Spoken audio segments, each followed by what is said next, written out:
नमस्कार, स्वागत है आप सभी का एक और नए रिएक्शन वीडियो। दोस्तों, आपको पता होगा कि पहलगाम में जो भी हमला हुआ है आतंकवादियों का नाम ले रहे हैं, लेकिन भाई ये मैं बता दूं आपको, ये लोकल लोगों की साजिश भी है इसमें। क्योंकि भाई बाहर से जो आतंकी है वो बिना किसी की मदद के जो है कश्मीर में दाखिल नहीं हो सकते। तो वो लोग कैसे दाखिल हुए, भाई रौनक भाई ने इस वीडियो में सही बताया है कि इसके लिए कश्मीरी भी जिम्मेदार हैं, जो वहाँ के कश्मीरी हैं भाई। और पंडितों के ऊपर, जो कश्मीरी पंडित थे उनके ऊपर ये जो भी बात कही है इन्होंने, रौनक भाई ने बिल्कुल सही की है। पहले वीडियो देख लेते हैं इनकी। तो दोस्तों, पहलगाम हमले के बाद भारत सरकार ने पाकिस्तान का मुंह तोड़ना शुरू कर दिया है। भारत ने पाकिस्तान को ऐसा जख्म देना शुरू किया है कि अकेले इसी चोट से पूरा पाकिस्तान बर्बाद हो सकता है। जी हां, भारत सरकार ने पाकिस्तान के साथ 1960 में किया सिंधु जल समझौता कैंसिल कर दिया। इसका मतलब यह है कि पाकिस्तान को भारत की 3 पश्चिमी नदियों सिंधु, झेलम और चिनाब का पानी मिलना बंद हो सकता है। आपको बता दें, पाकिस्तान को खेती और पीने के लिए 80% पानी इन्हीं 3 नदियों से मिलता है। इसके अलावा भारत सरकार ने अटारी चेक पोस्ट बंद कर दिए। सार्क देशों के अंडर पाकिस्तानियों को मिलने वाला वीजा बंद हो गया है। साथ ही कुछ ऐसे डिप्लोमेटिक कदम उठाए हैं जिससे पाकिस्तान को बहुत दर्द होने वाला है। इस दर्द पर तो हम आगे डिटेल में बात करेंगे, लेकिन उससे पहले उन जाहिलों की बात कर लेते हैं जिनके पेट में अलग ही दर्द उठ रहा है। दोस्तों, जब से पहलगाम में इस्लामिक जिहादियों की तरफ से हिंदू टूरिस्टों को मारा गया है, तब से जाहिलों की फौज में अलग ही पेट दर्द शुरू हो गया है। इन्हें इस बात का अफसोस नहीं है कि जिहादियों ने धर्म पूछकर बेगुनाह हिंदू टूरिस्टों की हत्या कर दी। इनका दर्द यह है कि पहलगाम वाले हादसे के बाद मुसलमानों को बदनाम न किया जाए। मतलब कैसे ये लोग यार। इन्हें इस बात का अफसोस या दुख नहीं है कि 2 दर्जन निहत्थे हिंदुओं की सिर में गोली मारकर उनकी जान ले ली गई है, मगर इन्हें इस बात का बड़ा बुरा लग रहा है कि कुछ लोग इस हमले के बाद एक खास कौम को गाली न देते। और तो और रॉबर्ट वाड्रा ने तो पहलगाम में हिंदू टूरिस्ट की हत्या को भारत में मुसलमानों के खिलाफ जुल्म से भी जोड़ दिया। Are you serious? समझ में नहीं आ रहा कि इस पर रिएक्ट भी क्या करें।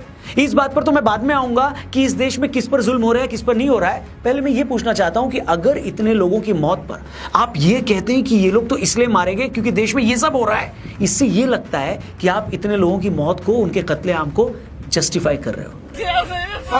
पति को मार दिया।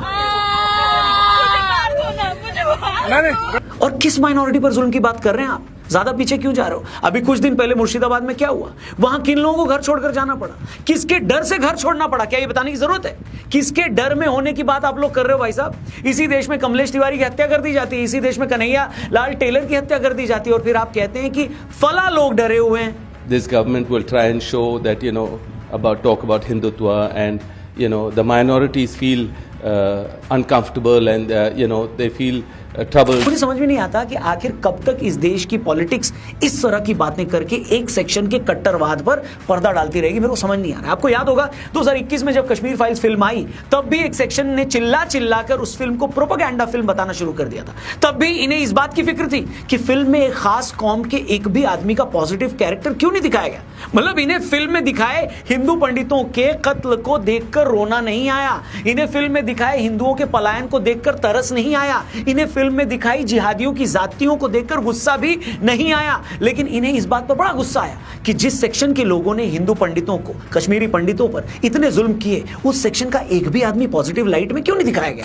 दिक्कत पता है क्या है? दिक्कत यह है कि पहलगाम जैसी वारदातों को अंजाम देने वाला जिहादी तो ऐसी हर वारदात को मजहब के नाम पर ही अंजाम दे रहा होता है, लेकिन उन्हीं को बेचारा बताने वाले यह साबित करने पर तुले होते हैं कि नहीं, उस बेचारे ने मजहब के नाम पर नहीं किया है। पहलगाम में जिन औरतों ने अपने पति खोए, वो तक बेचारी ये बता रही हैं कि पहले उनके पति से उनका मजहब पूछा गया, उनके कपड़े उतरवाए गए, और जब उन्हें पता चल गया कि वो हिंदू हैं, तब गोली मार दी गई। लेकिन इन्हीं जिहादियों को कवर फायरिंग देने वाले अब भी ये बोल रहे हैं कि नहीं, ऐसा थोड़ी हो सकता है कि इतनी भीड़ में कोई पहले उनका धर्म पूछे बाद में उन्हें गोली मारे।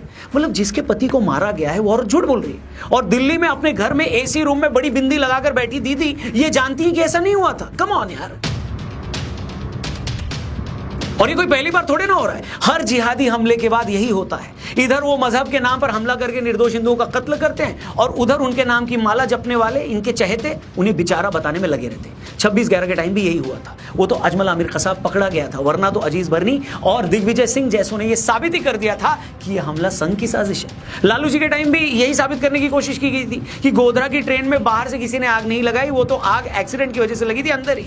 इसी तरह दाऊद ने जब मुंबई में धमाके करवाए थे, तो उस वक्त के के मुख्यमंत्री ने जानबूझकर झूठ बोला था कि एक धमाका मुस्लिम इलाके में भी हुआ था, ताकि यह साबित किया जा सके कि उन धमाकों में किसी एक सेक्शन को टारगेट नहीं किया गया।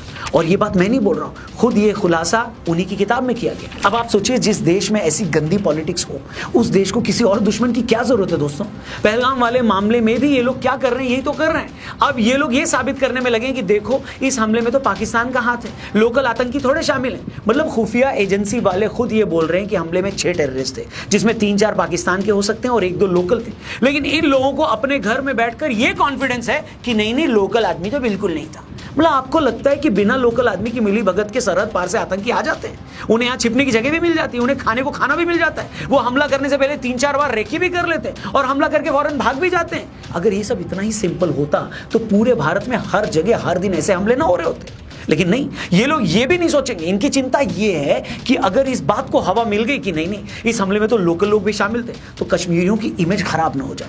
मैं फिर से कहूंगा, इन लोगों को अब भी हमले में मरने वालों को कोई अफसोस नहीं। ये लोग अब भी लोकल लोगों की इमेज की परवाह कर रहे हैं। इन्हें इस बात की चिंता है कि उनका कारोबार बंद हो जाएगा। मतलब हद है बेशर्मी की।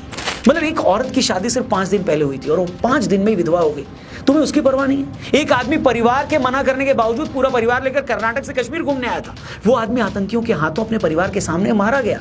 इन्हें उसका भी दुख नहीं है। इन्हें चिंता है कि कश्मीरियों की इमेज ना खराब हो, उनके धंधे ना खराब हो। इसमें कोई दो राय नहीं है दोस्तों कि इस हमले के बाद कश्मीर में काम धंधों पर फर्क पड़ेगा। लोग वहां कम जाएंगे, ऑलमोस्ट नहीं के बराबर जाएंगे। इससे वो कश्मीरी भी सफर करेगा जिसका इस हमले से कोई लेना देना नहीं। लेकिन यह भी सच है कि इसी कश्मीर से कश्मीरी पंडितों को भगाया गया था और 36 सालों बाद भी आज भी कश्मीरी पंडित अपने घर में वापस नहीं आ पाए। मैं आपसे पूछता हूं, क्यों नहीं आ पाए? अगर पंडित उस वक्त अपने घरों से भगाए गए तो क्या तब इन लोगों का रोल नहीं था क्या, लोकल लोगों का? इस बात का कौन जवाब देगा कि इसी कश्मीर में फिलिस्तीनियों को उनके घर से बेदखल करने पर प्रदर्शन हो रहे हैं, लोग सड़कों पर आ जा रहे हैं। लेकिन इसी कश्मीर में पंडितों को दोबारा बसाने के लिए कितने लोग सड़कों पर आए, कितने लोगों ने कैंडल मार्च किया?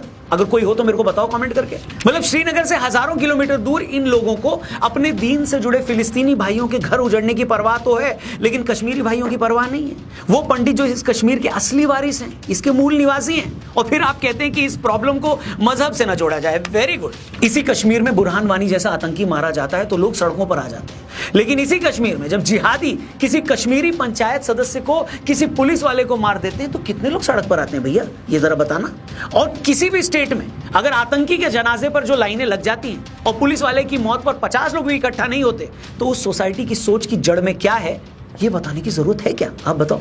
मुझे सबसे ज्यादा हैरानी इस बात की होती है दोस्तों कि लोग कहते हैं कि आज तो कश्मीर में कितने टूरिस्ट आ रहे हैं, थिएटर खुल रहे हैं, लाल चौक पर रोशनी हो गई है, देखो सब कुछ कितना अच्छा है। मैं पूछता हूं ये कैसी खुशी है? टूरिस्ट इसलिए आ रहे हैं और उन्हें इसलिए वेलकम किया जा रहा है क्योंकि वो अपने साथ पैसा लाते हैं। कश्मीर को हर साल 8,000 करोड़ रुपए से ज्यादा इन टूरिस्टों से मिलता है। अगर हालात इतने ही वेलकम करने वाले होते तो क्यों इसी कश्मीर में यूपी बिहार से आए मजदूर मार दिए जाते हैं? क्यों अब भी पंडितों और सिखों को ढूंढ ढूंढ कर मारा जाता है? इसका मतलब साफ है कि टूरिस्ट आए, यहां पैसा खर्च करे तो उसका वेलकम है, स्वागत है, उसे देखकर हम मुस्कुरा भी देंगे। लेकिन अगर उन्होंने यहां बसने की सोची या यहां से अपना रोजगार चलाने की सोची तो फिर जिहादी उनको बख्शेंगे नहीं। क्या ये कश्मीरियत है? कुछ गलत कह रहा हूं तो प्लीज बताइएगा। अगर आप मुझसे पूछे तो मैं तो साफ कहूंगा कि जब तक आखिरी कश्मीरी पंडित कश्मीर में अपने घर में बसा नहीं दिया जाता, तब तक वहां घूमने जाना, अपना पैसा वहां पर जाकर खर्च करना उन कश्मीरी पंडितों का अपमान है। आपकी चाहे कोई भी सोच हो, मुझे पर्सनली ये अपमान लगता है। इसे आप ऐसे ही समझिए जैसे अगर किसी एक आदमी ने आप ही के भाई से उसका घर छीन लिया तो आप पहले अपने भाई को अपना घर दिलाएंगे या उस आदमी की दुकान से सामान खरीदेंगे? लेकिन आप अपने भाई को बेसहारा छोड़कर उसकी दुकान से सामान खरीदते जाते हैं, तो ये आपके भाई का अपमान हुआ। बताइए। मैं फिर से इस बात को अंडरलाइन कर दूं कि हमारी नजर में सब बराबर है, धर्म के आधार पर हम किसी से भेदभाव नहीं करते। लेकिन ऐसा नहीं हो सकता ना कि मैं तो आपको बराबर मानूं लेकिन आप मुझे और मेरे भाई को नीची निगाहों से देखें। पर अफसोस इसी बात का है कि हम में से कुछ लोग इतने बेगैरत हैं कि हमें अपने भाइयों की भी परवाह नहीं रही। अब सवाल यह है कि भारत सरकार इस हमले के बाद क्या कदम उठाएगी? देखिए, कुछ कदम तो भारत सरकार ने ऑलरेडी उठा लिए जिसका हमने शुरू में जिक्र किया था, लेकिन एक बात अच्छे से समझ में आ चुकी है कि छोटे मोटे कदमों से कुछ होने वाला नहीं है। यहाँ 4 एनकाउंटर हो गए, वहां LOC पर फायरिंग हो गई, ये सब इतने सालों से हम कर ही रहे। मगर क्या पाकिस्तान अपनी हरकतों से बाज आया? नहीं आया। हम संसद पर हमले पर चुप बैठ जाते हैं तो वो कुछ साल बाद 26/11 का हमला कर देता है, 26/11 पर चुप बैठ जाते हैं, पुलवामा हो जाता है। हम पुलवामा के बाद सर्जिकल स्ट्राइक कर देते हैं तो पहलगाम में बेगुनाह टूरिस्टों को वो मार देता है। और आपको क्या लगता है ये हिंदुओं पर हुआ एक आखिरी हमला होगा? बताइए। सच तो यह है कि अगर पाकिस्तान हमसे आधी भी ताकत रखता ना दोस्तों, तो हम पर अब तक कई हमले कर चुका होता। जिस दिन उसे लगा कि वो भारत को हरा देगा, वो भारत के खिलाफ पूर्ण युद्ध छेड़ देगा। उसे लगता है कि सीधे युद्ध में वो हमें हरा नहीं सकता, तो इस तरह के प्रॉक्सी वॉर के जरिए वो सालों से हमें चोट पहुंचा रहा है। अब एक सवाल भारत सरकार को, मोदी जी को खुद से पूछना पड़ेगा कि ये सब और कितने सालों तक चलेगा? क्या इसका कोई परमानेंट इलाज है या नहीं है? और इसका एक ही परमानेंट इलाज है जिसका जिक्र पूरे लोग, पूरे देशवासी, हमने भी अपने पिछले वीडियो में किया था। सरकार को ऐसी कार्रवाई करनी चाहिए कि वो 7 पुस्तक तक भूल जाए किसी को मारना। भले ही अंजाम कुछ भी हो, लेकिन इस बार पाकिस्तान को ऐसी चोट पहुंचाई जाए कि वो दोबारा अपने पैरों पर खड़ा ना हो पाए। क्या वजह है कि इजराइल लगातार हमास पर हमले करता रहता है? क्योंकि इजराइल को अच्छे से पता है कि अगर हमने इन लोगों को जरा भी स्पेस दिया तो ये फिर हम पर हमला करेंगे। इसलिए इससे पहले कि अगले हमले के लिए तैयार हों, इन्हें नेस्तनाबूद कर दो। जब तक आतंकवाद को खत्म करने में हम भी इजराइल जैसी विल पावर नहीं दिखाएंगे, पहलगाम जैसे हादसे होते रहेंगे। मोदी जी से पूरे देश की यही रिक्वेस्ट है कि इस बार इस इस्लामिक जिहाद का परमानेंट इलाज करिए। हम और बेगुनाह हिंदुओं को मरता नहीं देख सकते। बाकी आपको अगर मेरी बात सही लगी हो तो कमेंट करके ज़रूर बताइए। हो सके तो इस वीडियो को अपने दोस्तों से ज़रूर शेयर करिएगा। फिलहाल के लिए इतना ही। अपना ख्याल रखिए, सेफ रहिए। जय हिंद, जय भवानी। और इस वीडियो में दोस्तों हमें पता लगा कि जो रौनक भाई ने मतलब जो बातें कही वो बिल्कुल सही है। भारत को इजराइल बनना पड़ेगा, यानी जो पाकिस्तान है आप उसको हमास मान लो। जैसे हमास इजराइल पे हमला करता है और फिर जो है इजराइल उसको मुंह तोड़ जवाब देता है, उस तरीके से भारत को बनना पड़ेगा, तभी कुछ हो सकता है। नहीं तो पाकिस्तानी सुधरने वाले नहीं है। और पाकिस्तानियों के साथ भाई जो गद्दार हैं वो घर के अंदर ही हैं भाई। वो गद्दार जो घर के अंदर है ना, वही उनको शरण देते हैं और वही उनको रोटी पानी देते हैं, तो उनको वही मजबूत करते हैं। अगर घर में गद्दार ना होते तो भाई इतने सारे जो जिहादी आते हैं भाई पाकिस्तान से या कहीं से भी, तो वो इतने सब नहीं आ सकते थे और इतने बेगुनाह लोग नहीं मारे जाते। खासकर सिर्फ हिंदू धर्म पूछकर मारे जाते हैं, मतलब धर्म पूछकर। हर जगह आप कहीं पर भी दिल ले लो, चाहे बंगाल में ले लो, वहाँ पर भी हिंदू मारे गए भाई। बोलते हैं कि भाई जो यहाँ की माइनॉरिटी है उनके ऊपर जुल्म हो रहा है भाई। यहाँ पर तो जो भाई पावर में है, जो जिसकी संख्या ज़्यादा भाई, उस पर जुल्म हो रहा है, वो अपने घर छोड़ कर भाग रहा है। तो अगर हिंदू इतना ही कट्टर होता तो भाई आज यहाँ पर कोई भी दूसरा पक्ष होता ही नहीं, अगर इनके अंदर भी ऐसी कट्टरता होती। लेकिन भाई हिंदू इस टाइप का नहीं है। हिंदू चाहे कितना भी संख्या में ज़्यादा हो, किसी को कोई खतरा नहीं होता, क्योंकि भाई हिंदू कट्टर नहीं है। पता नहीं क्यों ये लोग मतलब हिंदू के पीछे पड़े हुए भाई। हिंदू को भी एक होना पड़ेगा इन लोगों की मुकाबला करने के लिए। और जो भी लोग हैं, ये यहाँ जो भी लोग हैं वो तो मारे जाएंगे ही, साथ ही साथ पाकिस्तान को भी भाई मुंह तोड़ जवाब देना पड़ेगा। पाकिस्तान जब भी कुछ हो सकता है पाकिस्तान का, जब भारत उसका मुंह तोड़ जवाब देगा। मतलब कुछ ऐसे इन्होंने 26 मारे हैं ना, तो उनके 26,000 मारने चाहिए मेरी राय में भाई। तभी पाकिस्तान कुछ पता लगेगा पाकिस्तान को। आपका इस वीडियो में क्या कहना भाई, कमेंट हमें अपनी राय ज़रूर दें।